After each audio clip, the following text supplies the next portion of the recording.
Hello student, आपका हमारे इस क्लास 12 की फिजिक्स क्लास में बहुत बहुत स्वागत है। आज इस लेक्चर्स में हम जो है एक ऐसे टॉपिक की बात करने वाले हैं जो आपके बोर्ड एग्जाम्स में लगातार जो है कई वर्षों से पूछा जा रहा है। ये 2017, 18, 19, 22, 23, 24 में अगर नहीं आया होगा तो 25 में जरूर आएगा। तो ये आपका बहुत ही मोस्ट इंपॉर्टेंट टॉपिक है। हमारा जो फिजिक्स का ये लेसन है, ये लास्ट लेसन है। फिजिक्स का 14वां लेसन बनता है अर्धचालक, इलेक्ट्रॉनिकी या युक्तियां। ये हमारा लेसन है। इसमें आज हम जो टॉपिक देखने वाले हैं वो हमारा टॉपिक है ऊर्जा बैंड के आधार पर चालक, अचालक एवं अर्धचालकों में अंतर स्पष्ट करना है। तो आज हम चालक, अचालक और अर्धचालक क्या होते हैं इनको डिटेल में जानेंगे और इनमें किस प्रकार का अंतर होता है इनके आधार पर जो है व्याख्या करने वाले हैं। तो आप लोग वीडियो के अंत तक बने रहिएगा, देखना अभी आपका तैयार हो जाएगा। तो चलिए देखते हैं कि ऊर्जा बैंड के आधार पर चालक, अचालक और अर्धचालक क्या होते हैं और इनमें अंतर क्या है। देखो बच्चों, अगर हम बात करें ऊर्जा बैंड के आधार पर चालक, अचालक एवं अर्धचालक में अंतर, तीनों में अंतर क्या होता है।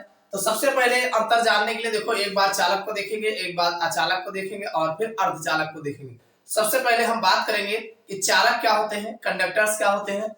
तो ऐसे पदार्थ जिनमें वैद्युत आवेश को सरलता से प्रवाहित हो सके, यानी ऐसा पदार्थ, कोई ऐसा पदार्थ हो जिसमें वैद्युत आवेश को सरलता से, आसानी से जो है प्रवाहित किया जा सकता है और जिनमें मुक्त इलेक्ट्रॉनों की संख्या जो है सबसे ज्यादा होती है। कहने मतलब जिनमें ऐसे पदार्थ जिनमें मुक्त इलेक्ट्रॉनों की संख्या सबसे ज्यादा होती है और वैद्युत आवेश को सरलता से प्रवाहित किया जा सके, उसे हम चालक कहते हैं। तो चालक समझ में आ गया होगा कि ऐसे पदार्थ जिसमें मुक्त इलेक्ट्रॉनों की संख्या सबसे ज्यादा होती है और जिनमें विद्युत आवेश को सरलता से प्रवाहित किया जा सके, चालक कहलाते हैं।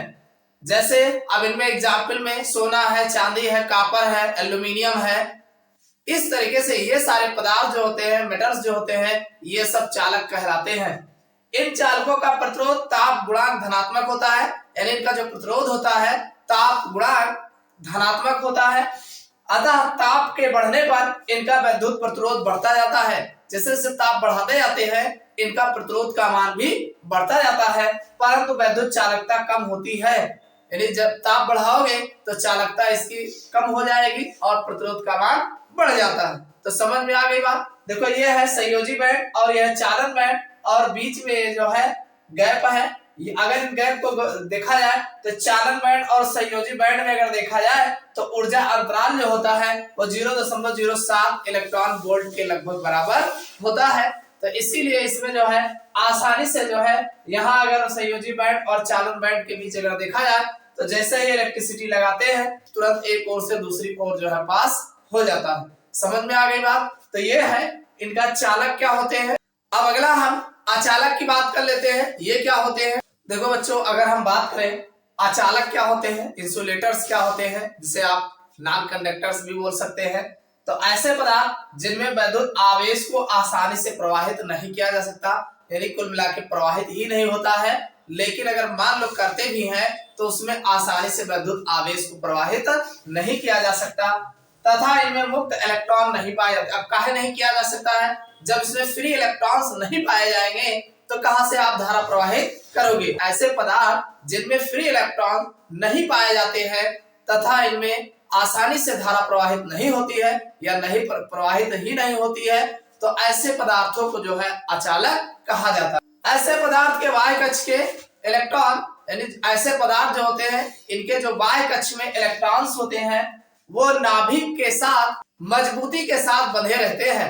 आप जानते हैं कि इनके जो बाह्य कक्ष में इलेक्ट्रॉन्स होते हैं और जो बीच में नाभिक होता है, तो नाभिक के साथ ये बाह्य कक्ष के इलेक्ट्रॉन्स जो होते हैं बहुत ही मजबूती के साथ बंधे होते हैं, जिसके कारण जब इसमें इलेक्ट्रिसिटी लगाते हैं तो वो इलेक्ट्रॉन्स जो है धारा के प्रवाह में सहायता नहीं करते हैं। इसी कारण जो है ये अचालक होते हैं। इनकी प्रतिरोधकता बहुत अधिक, यानी इनकी प्रतिरोधकता यानी अवरोध करने की क्षमता जो होती है वो बहुत अधिक होती है, अर्थात अनंत होती है। जैसे अगर माना जाए कौन आते हैं, जैसे लकड़ी है, लकड़ी में कभी धारा प्रवाहित हुई है, कभी नहीं हुई है।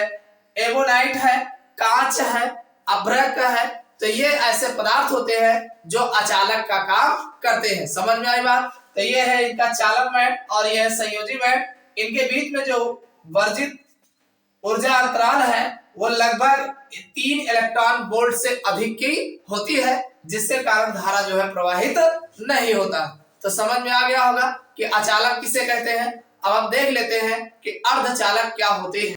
देखो बच्चों, अगर हम बात करें अर्धचालक क्या होते हैं, सेमीकंडक्टर, सेमी हेमी आधा आधा जिसमें ना तो ये पूर्ण रूप से चालक होते हैं और ना ये पूर्ण रूप से अचालक होते हैं, तो ऐसे चालक को सेमीकंडक्टर्स कहा जाता है। देखो, ऐसे पदार्थ जिनकी वैद्युत चालकता चालकों एवं अचालकों के मध्य होती है, यानी चालक और अचालक दोनों के बीच में जिनकी चालकता होती है उन्हें अर्धचालक कहते हैं। जैसे कार्बन हो गया, सिलिकॉन हो गया, जर्मेनियम हो गया, ये सब अर्धचालक कहलाते हैं। ऐसे पदार्थ ना तो पूर्ण रूप से चालक होते हैं भाई, ऐसे पदार्थ ना तो पूर्ण रूप से चालक होते हैं और ना ही पूर्ण रूप से अचालक होते हैं। भाई अर्धचालक की बात हो रही ना तो पूर्ण रूप से चालक होगा और ना ही पूर्ण रूप से अचालक होते हैं। ऐसे पदार्थ के बाह्य कोश के इलेक्ट्रॉन, यानी जो सेमीकंडक्टर टाइप के पदार्थ होते हैं, इनके बाह्य कोश का जो इलेक्ट्रॉन्स होता है ना तो बहुत मजबूती के साथ बना होता है कि निकलेगा ही नहीं, और ना तो जो है बहुत ढीले बंधे होते हैं इतने कि चालकों में होता है। अरे इतने ढीले भी नहीं होते हैं कि जैसे चालकों में होता है कि जरा से इसमें आवेश दे तो तुरंत जो है प्रवाहित हो जाए, तो ऐसे भी नहीं होते हैं।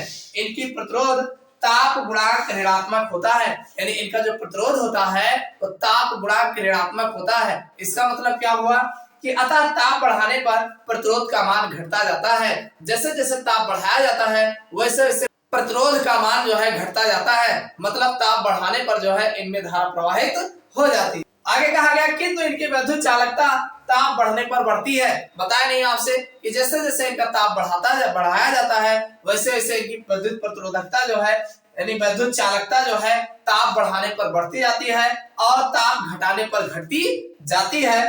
परम शून्य ताप पर अर्धचालक एक आदर्श अचालक की भांति व्यवहार करता है। यानी अगर 0 डिग्री सेल्सियस की बात करें, यानी परम शून्य ताप की अगर हम बात करें, तो इस पर जो हमारा अर्धचालक होता है वो पूर्ण रूप से अचालक का काम करता है। और अगर ताप बढ़ाते हैं तो जैसे जैसे ताप बढ़ाते जाते हैं वैसे वैसे इसमें चालकता धारा प्रवाहित होने लगती है। समझ में आ गई बात। तो ये तो बात हो गई ऊर्जा बैंड के आधार पर चालक, अचालक और अर्धचालक क्या होते हैं और इनके किस प्रकार से इनमें अंतर होता है। तो तीनों में अंतर समझ में आ गया होगा कि चालक और अचालक और अर्धचालक में तीनों में क्या अंतर है। ये आपके बोर्ड एग्जाम्स में खूब पूछा गया है। उम्मीद करता हूँ समझ में आ गया होगा। समझ में आया हो तो लाइक कर दीजिएगा। फिर मिलते हैं अगले क्लास में किसी नए टॉपिक के साथ जो आपके एग्जाम में खूब पूछे जाते हैं।